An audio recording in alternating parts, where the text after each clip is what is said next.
So we'll do another couple examples. And again, remember, if you want to just evaluate at each of the 4 points, technically 5 points because you have 4 subdivisions, so you have to include your starting point as well. Then you don't have to worry about doing the shifts. I find doing the shifts easier because I really don't want to plug things like pi over 8 into this function.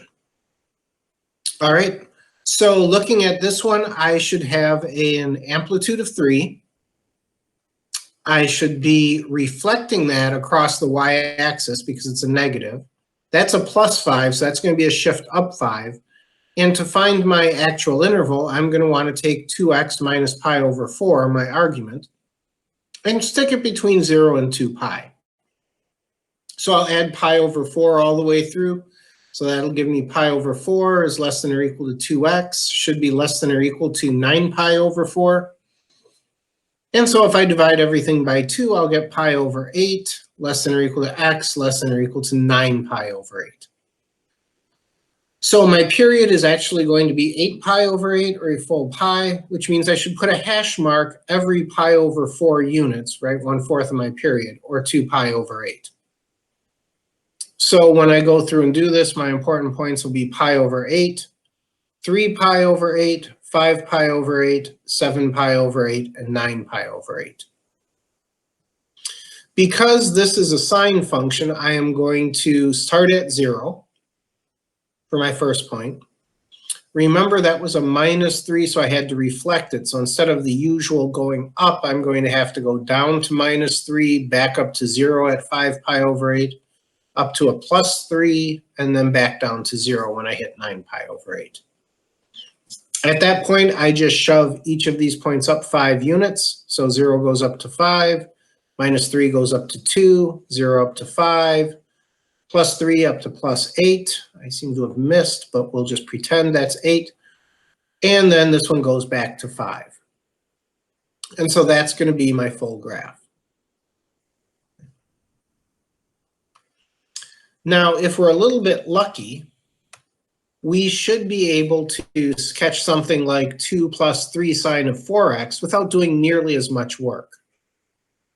At this point, I still have an amplitude of 3 for my original graph, but because it's sine of 4x, I only need to put 4x between 0 and 2 pi, and I don't have any horizontal shift going on, so when I divide by 4, I'm just going to get x between 0 and pi over 2. So that means my period is pi over 2, and my hash mark should be every quarter of that, which is every pi over 8. So I need to put points at 0, pi over 8, 2 pi over 8 or pi over 4, 3 pi over 8, and 4 pi over 8 or pi over 2. When I look at that, I should be able to take each of those points. 0 should shift up 2 to 2, 3 goes up 2 to 5, 0 up to 2 again. My -3 point should go up to a -1, and 0 should go up to a +2 again. And so that would be my complete graph. All right, so I like doing it this way, but you do have another option. And so if we want to do this 5 - 3 sine of 2x minus pi over 4 graph again, we could do it using all sorts of amplitude, period, phase shift, and maximum and minimum values. So I'm still going to not deal with the range. I'm going to do my vertical shift separately.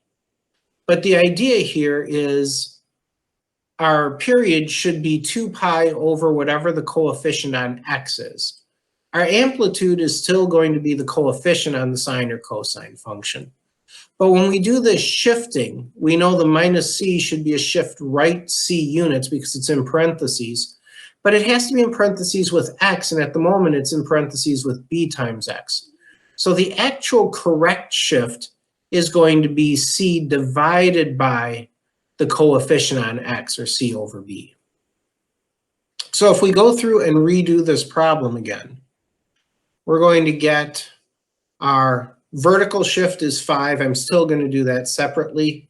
My amplitude is going to be 3. I'm going to have to remember to reflect it, and as you can clearly tell, I didn't the first time through.